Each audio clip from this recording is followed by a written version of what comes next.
hamdan katsiran thayyiban mubarakan fi kama yuhibbu rabbuna wa yarda. Wassalatu wassalamu ala sayyidina wa maulana Muhammad sallallahu alaihi wasallam wa ala alihi wa ashabihi wa man tabi'ahu bi ihsanin ila yaumiddin. Asyhadu an la ilaha illallah wa asyhadu anna Muhammadan abduhu wa rasuluh. Raditu billahi rabba wa bil islami dina wa bi Muhammadin nabiyya wa rasulah. Allahumma iftah alaina futuhal arifin bi rahmatika ya arhamar rahimin. Rabbana zidna ilman warzuqna fahman.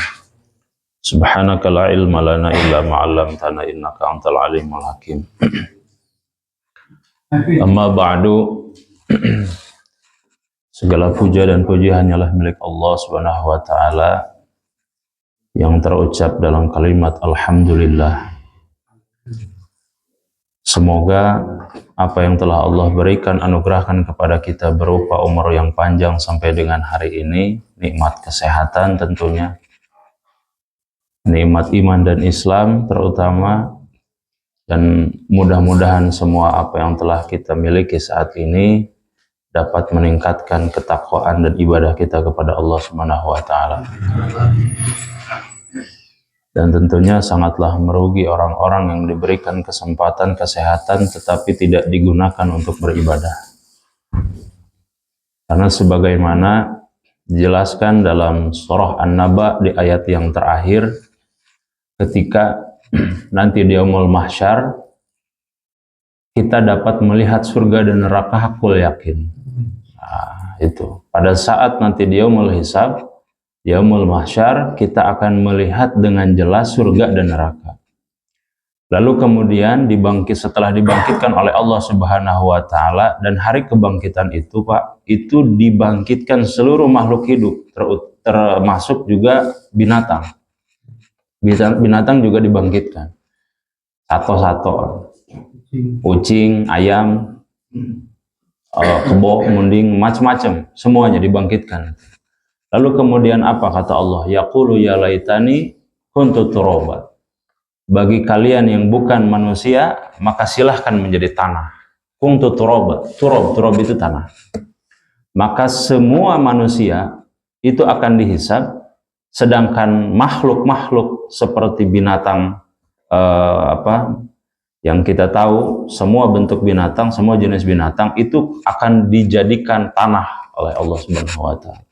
Yaqulu ya laitani kuntu turaba. Sehingga orang-orang kafir pada saat itu mengatakan lebih baik menjadi tanah daripada menjadi manusia. Lebih baik menjadi binatang daripada menjadi manusia. Karena binatang tidak masuk kepada surga dan neraka. Sudah selesai tugasnya jadi binatang. Entah misalkan kami ayah sapi karunya atau dipencit, memang sapi mah diperuntukkan untuk dikurban umpam. Tidak ada dia kewajiban untuk masuk neraka atau surga. Itu. Dan itu yang dikatakan oleh orang-orang kafir. Inna anzarnakum adzabang qarib. Ternyata yang disebut azab itu sudah sangat dekat sekali. Wah, di depan mata. Makanya tingkat keyakinan kita ada 3. Yakin, ainul yakin, hakul yakin. Kalau yakin ya meyakini saja. Meyakini saja meskipun tidak melihat, seperti kita meyakini Nabi Muhammad SAW, kemudian meyakini Allah Subhanahu wa taala, itu kita tidak pernah melihat tapi yakin kan?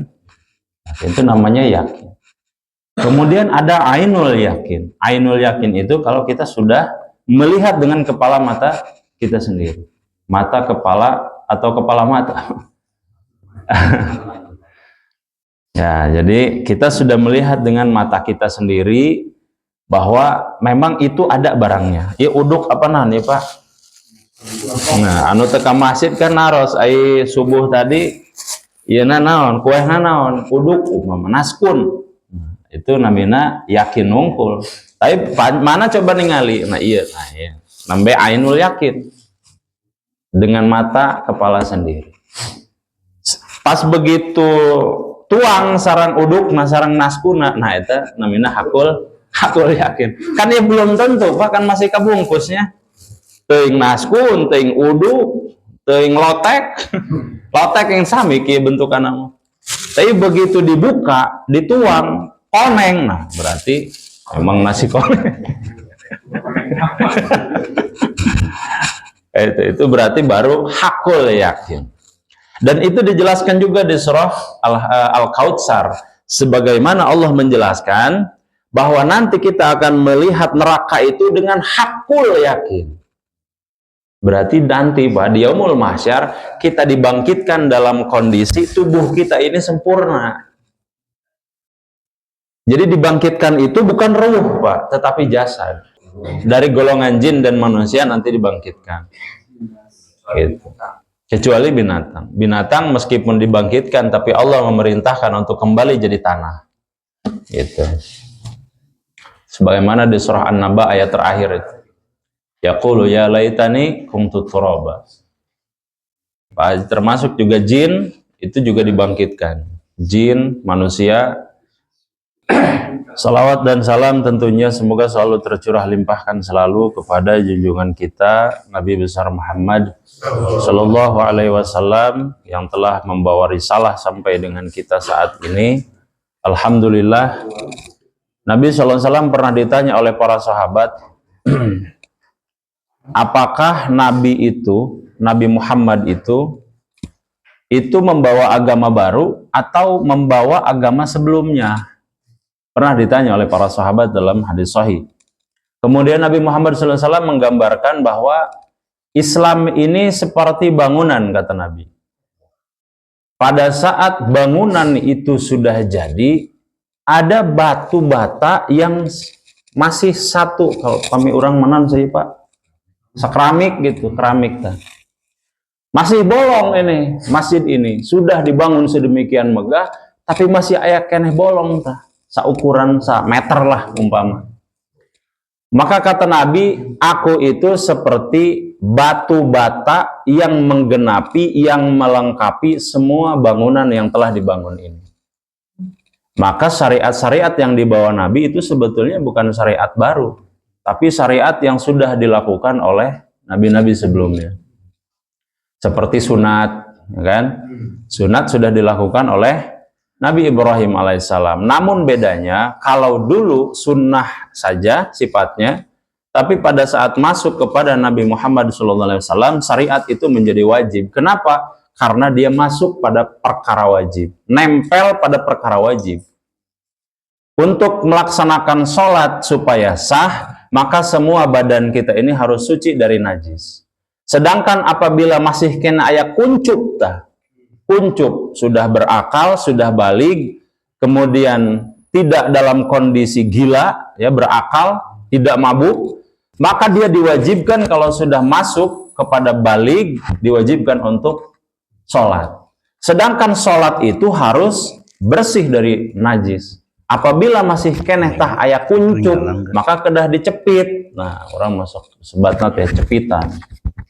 Kapan sebetulnya nyepit itu disunahkan? 7 hari setelah kelahiran.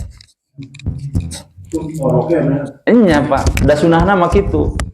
Begitu bayi lahir, kemudian di situ akikah, kemudian dicepit. Sunahnya begitu Pak, sunahnya. Ada orang mah tetega kan ya. Nah, kewe tuh dicepit pas rek nikah. Sekalian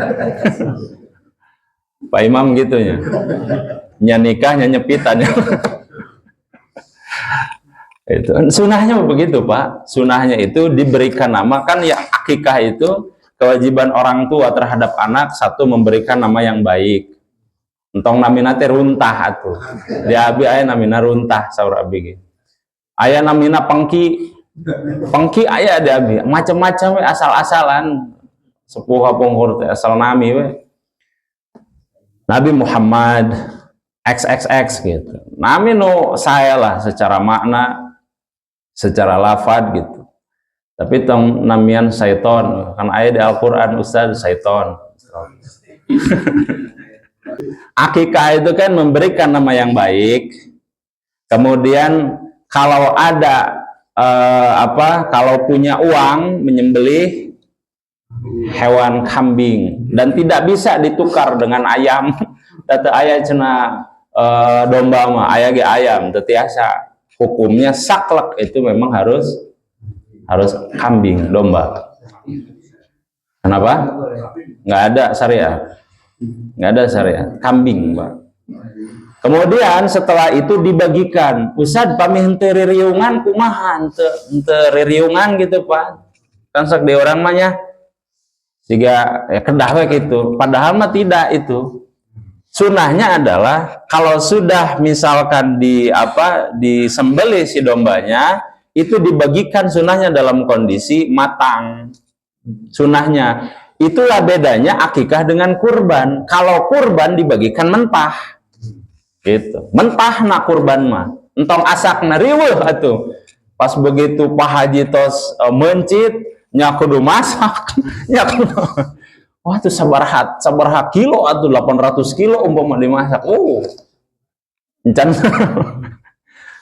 Akikah mah harus dibagikan matang sunahnya. Kalau kurban mentah gitu, matah sama sambalnya. Itu bedanya. Kemudian setelah memberikan dalam kondisi matang, berikutnya adalah itu kalau kita sekarang sok berjanji ya. Nah itu juga tidak perlu, Pak. Berjanji itu, pembacaan berjanji sholawat itu sebetulnya budaya. Itu budaya saja. Jadi simpel saja sebetulnya. Simpel saja, Pak. Memberikan nama yang baik, menyembelih hewan kurban, kemudian membagikan makanan, sudah. Mencukur rambut juga tidak disunahkan. Nah, kalau itu memang begini. Ada laki-laki dengan perempuan ini berbeda. Yang disunahkan itu yang perempuan sebetulnya, Pak. Bukan laki-laki ya. Iya, potong rambut. Yang disunahkan justru yang perempuan. Perempuan mah sunahnya memang dipotong rambutnya. Sana sauprit, sana sadayana digundulan, terus ditimbang, bilih aya 1 kilo. Itu kan pami aya 1 kilo kan kali 1 gram tah. Ayeuna 1.800.000 ada juta.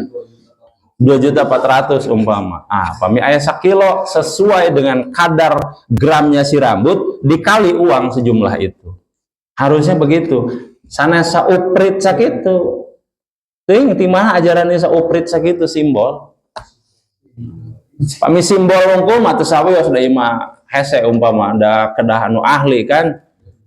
Pami misalkan di payunan jamaah mah umpama. Ya Allah sa simbol. Terus doa anak teh kan doa anak tersendiri eta teh padahal memang secara syariat simpel saja Pak, simpel sekali.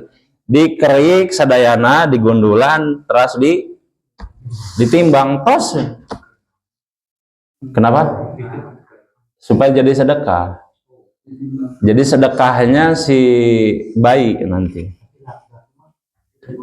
Tidak disunahkan. Karena dulu riwayatnya Nabi Muhammad SAW pada saat Hasan dan Husain, anak-anaknya kemudian cucu-cucunya, itu tidak ada riwayat yang menyebutkan ke laki-laki. Tapi ulama ada yang berpendapat kalau perempuan saja itu disunahkan seperti itu, berarti ke laki-laki juga begitu. Cuman kalau ke perempuan semua, kalau ke laki-laki tidak perlu semua. Nah, begitu. Simpel kan agama mah kan tidak perlu ada ririungan gitu terkedah.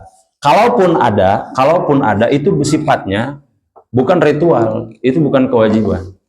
Apalagi kalau sekarang ada baca-baca berjanji itu. Berjanji itu lahir ada setelah 800 tahun kenabian, Pak. 800 Hijriahan, bayangkan itu. Jadi kalau yang mengatakan wajib keliru itu. Tidak ya. Semoga salawat dan salam juga tercurah selain kepada Nabi kita, para sahabat, para tabi'in, para keluarganya, para orang-orang yang mengikuti seluruh sunnah-sunnahnya, termasuk mudah-mudahan kita selaku umatnya mendapatkan syafaatul uzma. Amin ya rabbal alamin.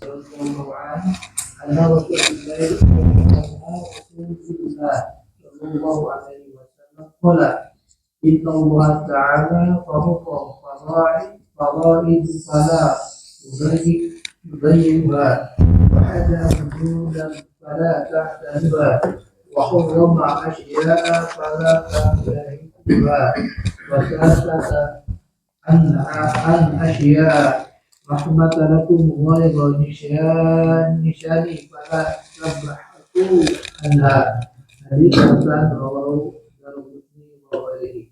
Baik. Hukum syariat kemarin kita bagi 4. Ada yang disebut dengan faraid, fardu-fardu. Di sini ada faraid. Kemudian ada al-hudud.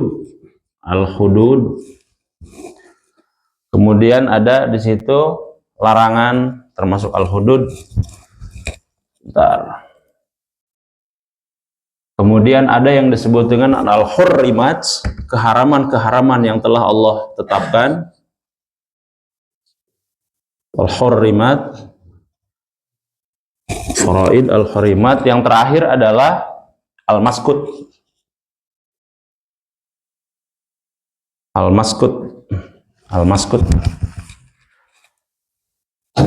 Yang Allah diamkan.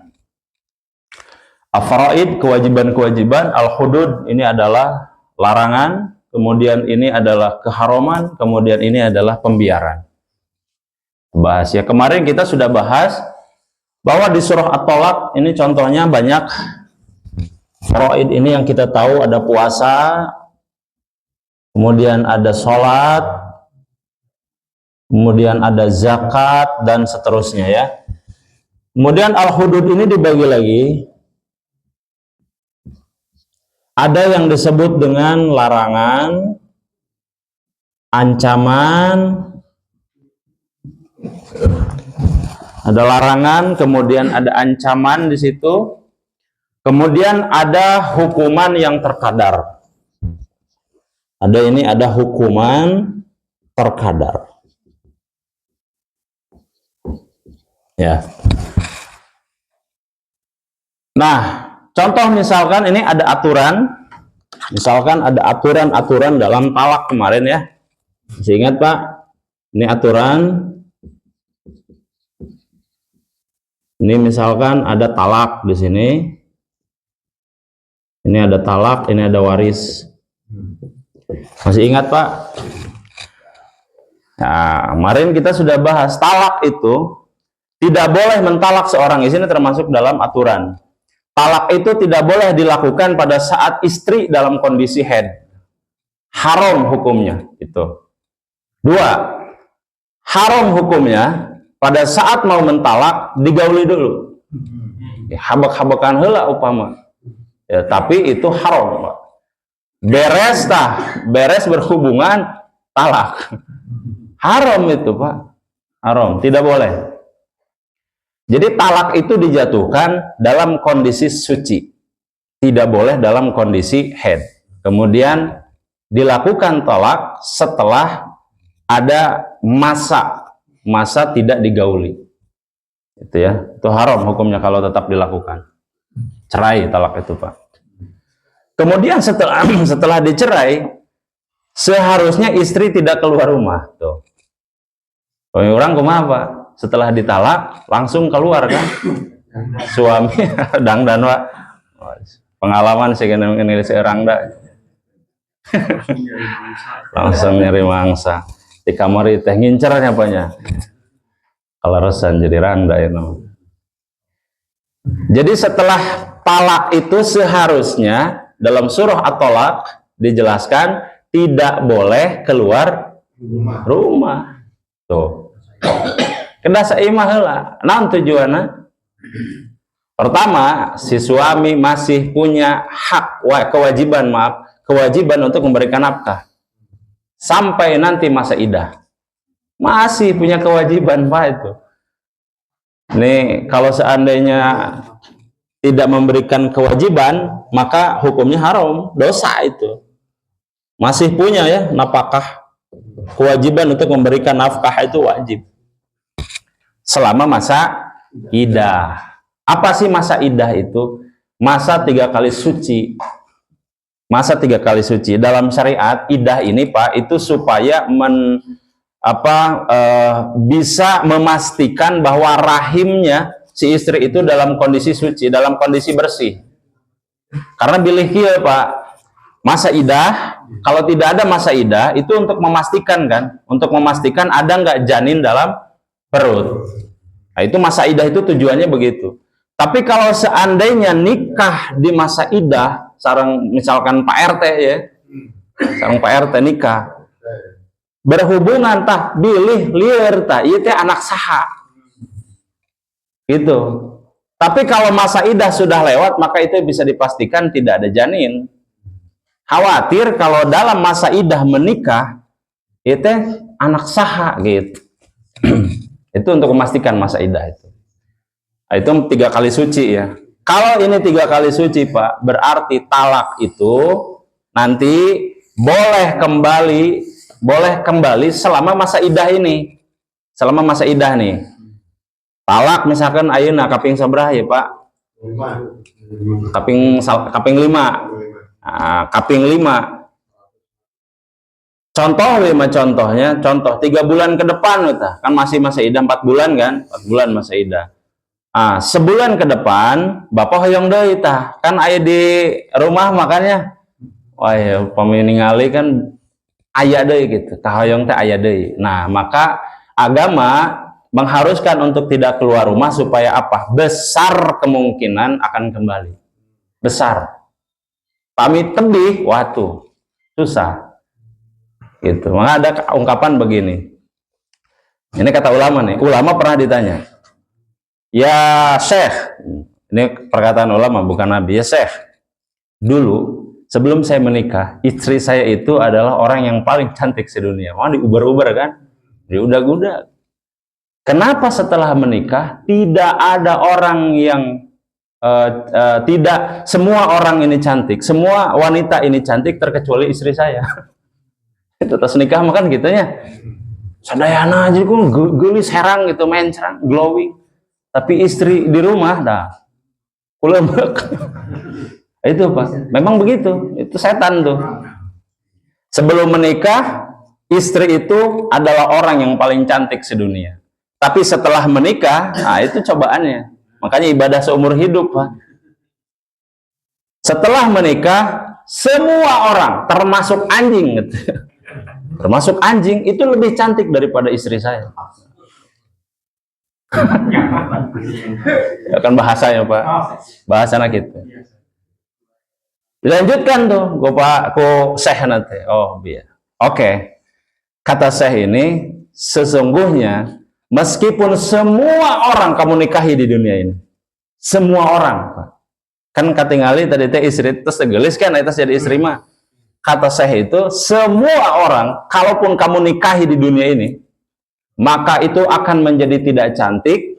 Ketika melihat binatang, itu mungkin jauh lebih cantik daripada istri-istri yang kamu nikahi. Apa maknanya, Pak? Apa maknanya coba? Kita itu kalau sudah mendapatkan, itu sudah tidak ada lagi gairah. Gitu. Jadi keindahan itu ilusi, Pak, di dunia. Akan indah kalau belum memiliki saja. Tapi kalau sudah memiliki, di situ letak ujiannya. Penasaran? Hayu menggebu-gebukan, hayu diuber. Pan ningali genteng nage Pak atas bunga kan.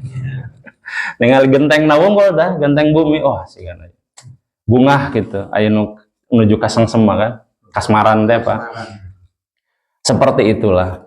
Maka kemudian di sini talak itu termasuk dalam kategori aturan yang diatur oleh Allah Subhanahu wa taala supaya apa? Sebetulnya Allah ingin sekali rumah tangga itu tentram.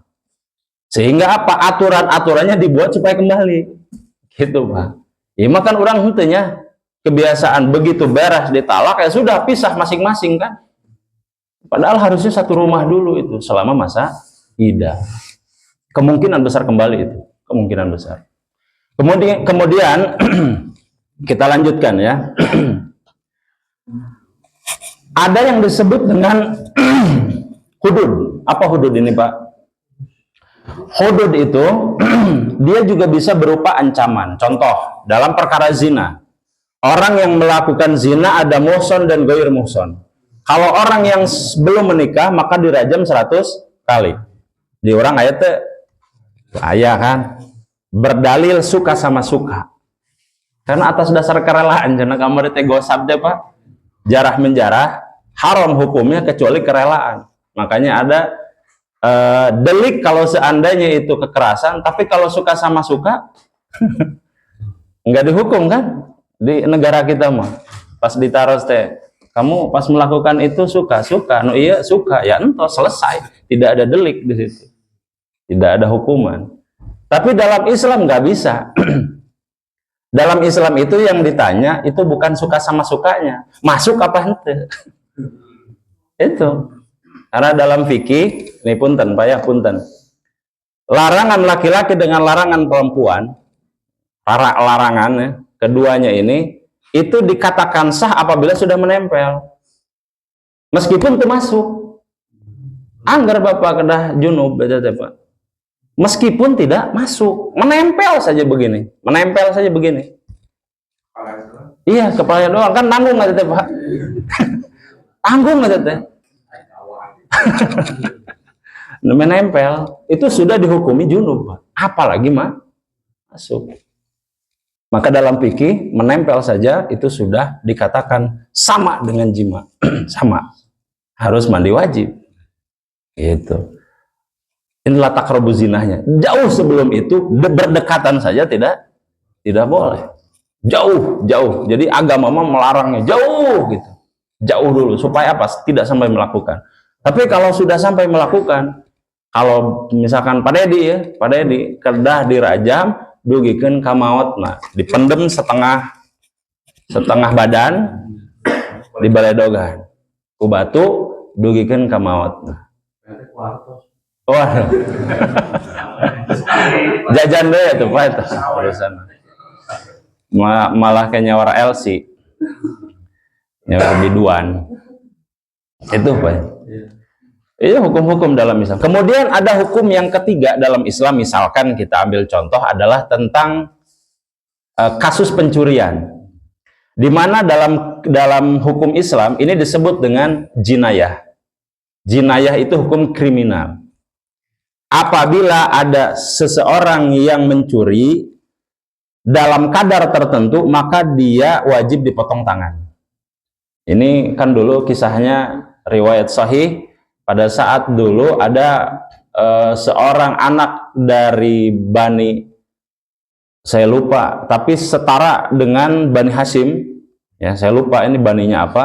Tapi pada saat itu dalam riwayat sahih dikatakan orang ini mencuri, perempuan Pak, seorang perempuan mencuri, lalu kemudian orang ini tahu bahwa kalau seandainya nanti ketahuan, maka orang ini akan dihukum potong tangan oleh Nabi. Kemudian nyari biasa Pak, nyari keringanan nih kepada Nabi. Si suku ini kemudian diskusi supaya tidak dipotong tangan si perempuan ini. Lalu kemudian kong kali kong nih, siapa kira-kira yang bisa meminta kepada Nabi untuk tidak dihukum nih? Nah, ternyata ada seorang sahabat yang kemudian diutus untuk kepada Nabi supaya meringankan hukumannya, supaya tidak dipotong tangan. Lobilah ngalobi Nabi ya Pak. Ya Rasulullah, ini kan anak seorang pembesar. Itu sama dengan sukunya dari Abu Lahab. Sama. Jadi katanya ini kan seorang anak yang punya kedudukan. Kalau seorang, oh iya kan anak pejabat itu. Nah, itu. Dulu juga ada Pak. Kong kali kong itu ada. Tapi apa kata Nabi? Nabi marah itu Pak. Nabi marah. Itu yang kemudian terkenal. Jangankan anak orang lain, anak saya sendiri, Fatimah, kalau seandainya mencuri, saya sendirilah yang akan memotong tangannya itu. Riwayatnya di situ. Itu sebetulnya menunjukkan bahwa Nabi tidak main-main dengan hukuman. Kalau seandainya anaknya sendiri yang melakukan maling, maka Nabi sendiri yang akan memotong tangan. Itu mahalnya keadilan Pak hari ini. Pami anak ya sudahlah. Tapi pami orang lain, apa misalkan rakyat jelata, oh hukum luar biasa kan.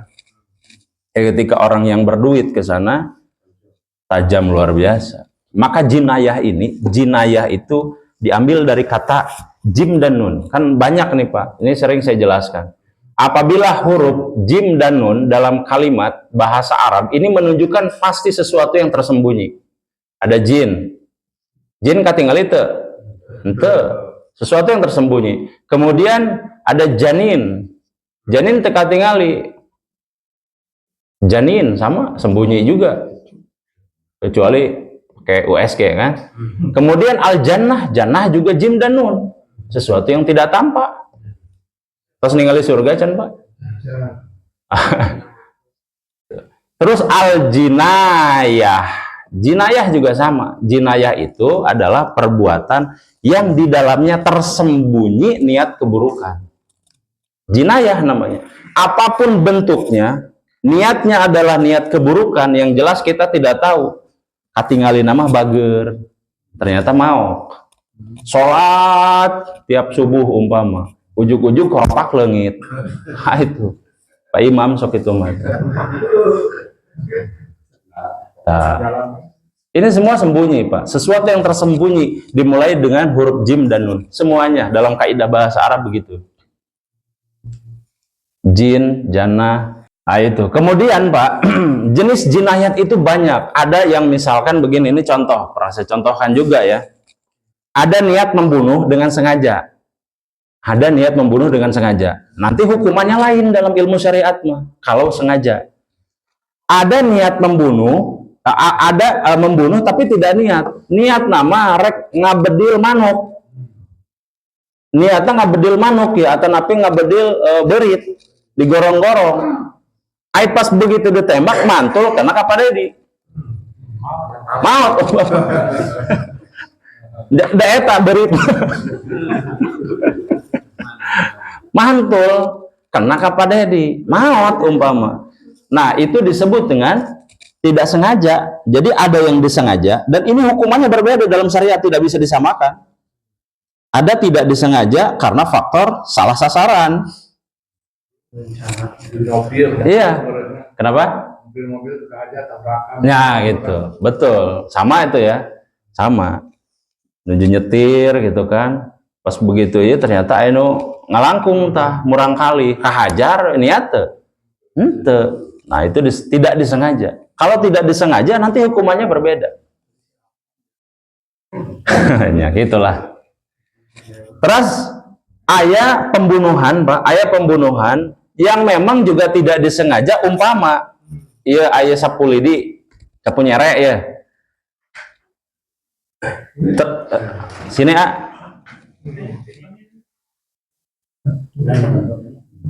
nggak ada patorenya menuju umroh.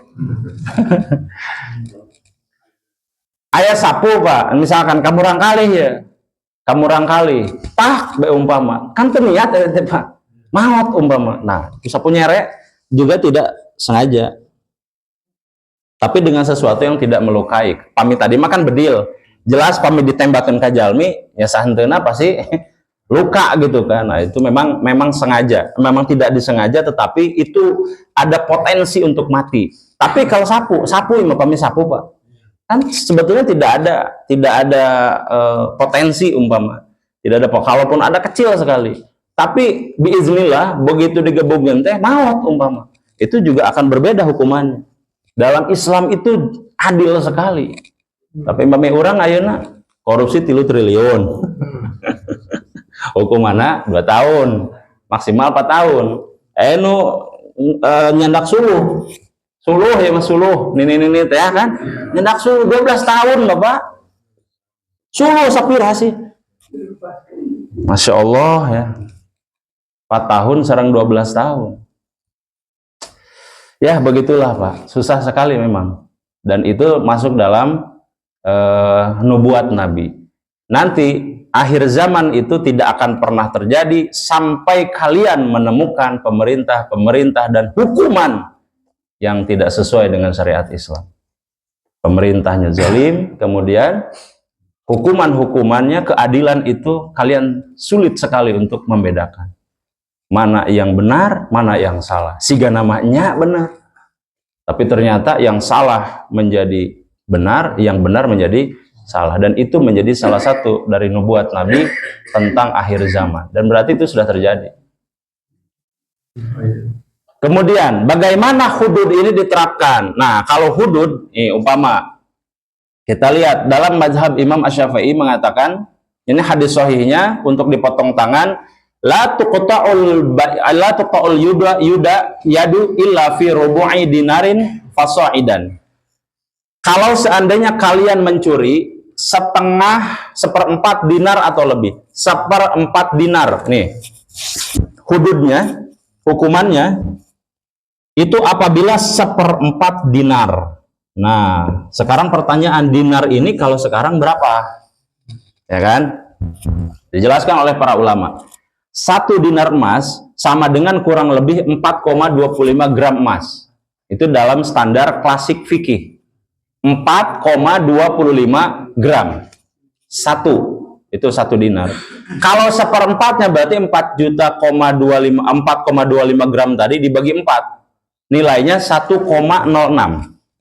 1,06. Kalau dirupiahkan sekarang kurang lebih umpama 5 juta lah. Umpama 1 juta berarti 1,4 itu sama dengan 1,27 juta. 1,3 juta lah pami kurang dibulatkeun. Berarti apabila ada orang yang mencuri di 1,3 juta, ini sudah masuk kepada nisab potong tangan, tong triliunan, Pak. Kapungkur kan jutaan, puluhan, ratusan, miliaran. Pas begitu aya kasus hambalan 4 triliun, Pak. Urang teh kan eta duit terek dikumahakeun 4 triliun kan. Ayeuna naik dia itu, manusia mah begitu, Pak. Manusia mah begitu, tidak akan pernah puas kata Allah sampai kemudian dia masuk ke dalam liang kubur. Baru di situ ngeh bahwa harta itu apa sih? 1,3 juta saja, Pak. Sudah harus dipotong tangan. Berarti paminu triliun eta mah tos dipotong leher, Pak. Dicacak eta mah beheung. Lah kumaha tuh? 1,3 juta saja. Untuk apa sih, Pak, ini sampai agama begini? Berarti kalau kurang dari 3 juta, hukumannya lain. Tidak perlu dipotong tangan. Nanti ada, namanya ditakzir. Takzir itu adalah hukuman kepada si pencuri, boleh nanti diasingkan atau dimasukkan penjara saja. Itu dari pemerintah memang. Boleh nggak dalam Islam hukum main hakim sendiri? Boleh atau tidak? Nggak boleh, Pak. Hukumnya haram.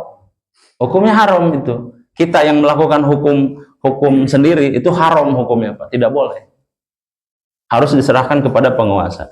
Cobain, Pak, bayangkan 1,3 juta tos kedah dipotong tangan. Kumaha Ustaz teknisnya memotong tangan? Pertama kalau dia mencuri ini selang-seling, Pak.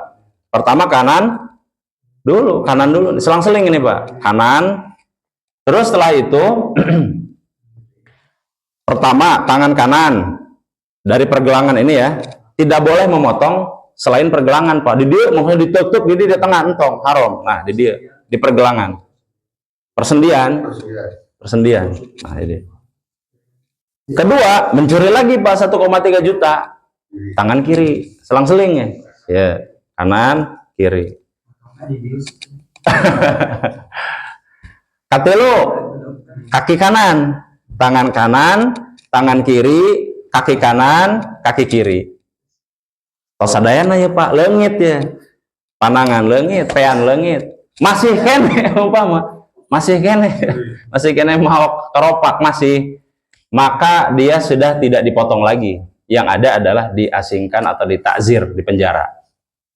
Begitu. Itu dalam hukum Islam, dalam syariat begitu. Berarti, Pak, itu berarti 1,3 kali 4 berapa? Opat kali tilu 25 ya. 52. 5,2 juta maling toseep, Pak, eta. Toseep eta 5,2 juta maling toseep, Pak. Teu aya panangan, teu aya pean, seep sadayana. Entong ning miliar nih mantong. 5,2 juta menurut syariat sudah lenyap itu, Pak. Bayangkan. Dan ini dipotongnya harus di depan jamaah. Diumumkan. Bapak-bapak, ibu-ibu. Ini sahur hakim, bapak-bapak, ibu-ibu. Badai ayah pemotongan tangan, pemotongan hewan kurban ya Pak. Pemotongan tangan kepada Bapak Anu yang telah melakukan perbuatan maling ayam umpama. Seharga 5,2 juta umpama. Kumpulkan di depan halayak, potong. Apa tujuannya Pak? Supaya membuat efek jerah. Dalam Islam begitu.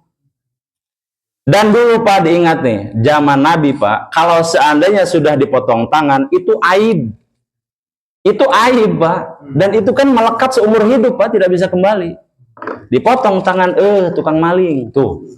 Jadi ada semacam tekanan sosial. Sehingga dia tidak melakukan lagi. Sudah menghilang tangan. Ya kan? Kecaman sosial ke dia. Dan itu Pak, kalau orang sudah dipotong tangan, aibnya luar biasa dulu. Sebagaimana dulu kalau menjadi janda Pak. Dulu di zaman Nabi Pak, jadi janda itu aib. Makanya janda itu di zaman Nabi itu tidak keluar rumah. Kami orang wah, kami ini ya janda, ya kita rangda ya. Malah memperkenalkan diri kan. Dulu Pak di zaman Nabi, rangda teh aib. Aib dulu, makanya nggak keluar rumah dulu Pak. Akan sangat memalukan sekali dulu Pak. Dulu budaya dulu akan sangat memalukan sekali kalau orang sudah menjadi janda. Memalukan itu. Dan begitu pun juga duda. Artinya apa? Dia gagal mempertahankan keluarganya. Berarti meninggal. Ya pengecualian itu. Kalau cerai mati urusan lain. Ini cerai hidup. Dulu itu aib. Nah, 1,3 juta itu sudah potong tangan. Bayangkan Pak itu. Pemi ayeuna mah seepnya sih. Emut pun guru pami misalkan cenah sadayan atau kapotong kumaha teuk we cenah teuk beung. Luar biasa Pak.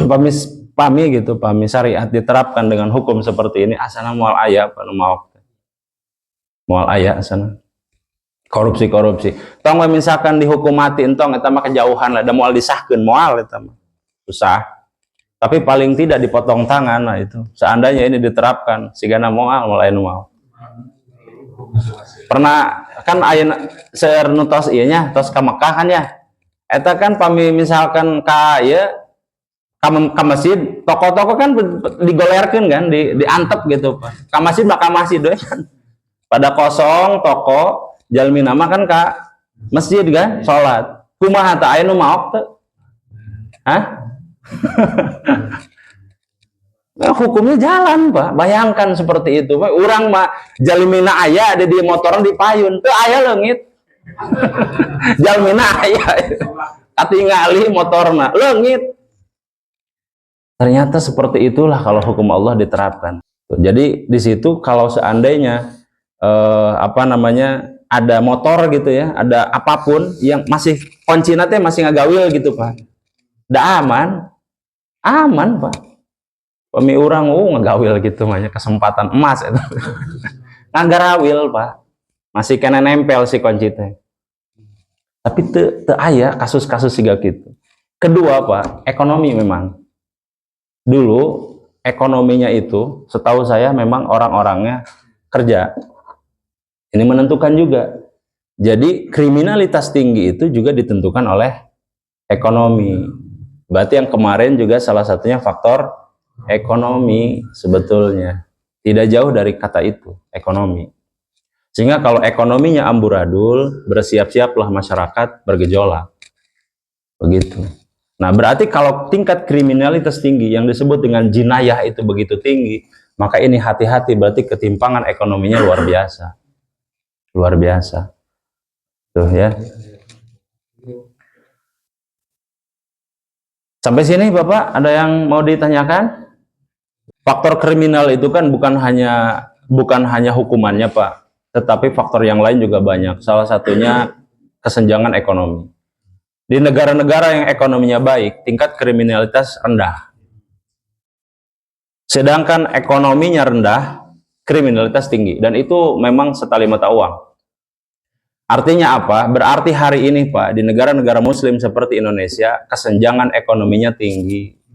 Kenapa demikian? Karena ada sebagian kelompok yang menimbun dan memperkaya diri sendiri. Seandainya zakat itu jalan, maka kesenjangan ekonomi bisa diminimalisir. Imah dikumpulkan zakat, zakatan dikorupsi. Dikumpulkan macam-macam untuk haji, hajina dikorupsi. Jadi memang susah, Pak. Susah. Wajar kalau kriminalitas tinggi di negara muslim, karena memang tidak baik-baik saja dari sisi aturan, dari sisi pendistribusian, itu tidak sesuai. Sedangkan umpama di negara misalkan Inggris, dengan tingkat per kapita cukup tinggi pada Inggris itu. Termasuk dalam kategori ekonomi stabil di Eropa. Inggris ya. Inggris. Nah, di Inggris itu tingkat kriminalitas justru rendah. Kenapa? Buat apa mereka melakukan kriminal? Toh semuanya sudah tercukupi. Berarti masalah makan, masalah perut ini menjadi faktor pertama kriminalitas itu ada. Maka seharusnya pemerintah fokus tuh bagaimana masyarakat ini supaya kenyang. Dan itulah sebetulnya yang kemudian disabdakan oleh Nabi, apabila kamu mau tidur, melihat tahu bahwa tetangga dalam kondisi lapar, maka haram tidurmu kan? Haram tidur tuh Pak, haram. Kalau kita tahu ada tetangga yang kelaparan belum makan, apa maknanya? Bahwa segala yang kita miliki ini apabila berlebih dijakatkan, ayo supaya apa? Ngalir tuh ekonomi, untuk ditimbun. Ayah yang nama ditimbun 1 triliun kan? Emas 1 triliun, terus uang 1 triliun ditimbun. Bagaimana ekonomi bisa berputar, Pak? Sebagian ekonomi dipendam, sebagian lagi dikorupsi, malah jadi mata uang yang lain kan? Mata uang yang lain itu sudah berarti peredaran di dalam negeri itu sudah kacau, Pak. Ada yang deposito keluar, ada yang dalam bentuk dolar. Atau bagaimana ekonomi bisa berputar? Kalau seandainya semua sudah dirubah ke dalam bentuk mata uang lain. Jadi penting sekali urusan makan ini, Pak. Jadi tingkat kriminalitas tinggi karena banyaknya orang yang tidak makan. Maka di orang alhamdulillah Pak, ayah botram. Ya kan? Orang botram itu untuk mengurangi kriminalitas. Jumat berkah tuh, alhamdulillah panaskun orang maka. Itu supaya kriminalitas. Tuh ujung-ujungnya koropak leungit, mic leungit, amplifier leungit. Wah, sampai kayak Pak ya. Nanti namanya lampu leungit, AC leungit. Wah, begitu Pak ya. Jadi kalau jadi perkara kriminalitas mah bukan perkara agama saja. Faktor lainnya adalah dari ekonomi, sosial, pemerintahan, macam-macam. Dan terus terang memang di kita belum sampai ke tahap itu. Karena kita tahu bahwa hukum kita sendiri itu acak adut ya.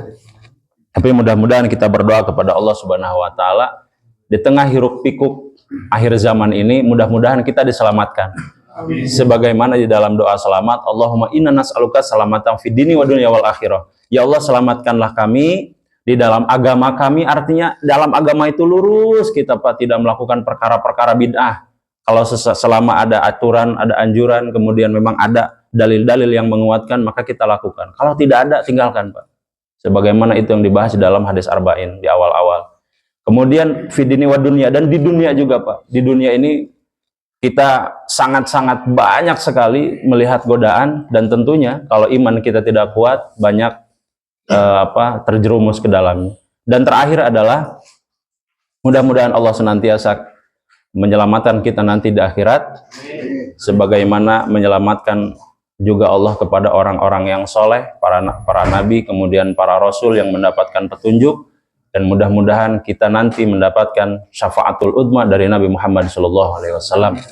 Itu saja Pak, barangkali mudah-mudahan ada manfaatnya kajian kita pada hari ini, pada subuh ini. Akhirul kalam, assalamualaikum warahmatullahi wabarakatuh.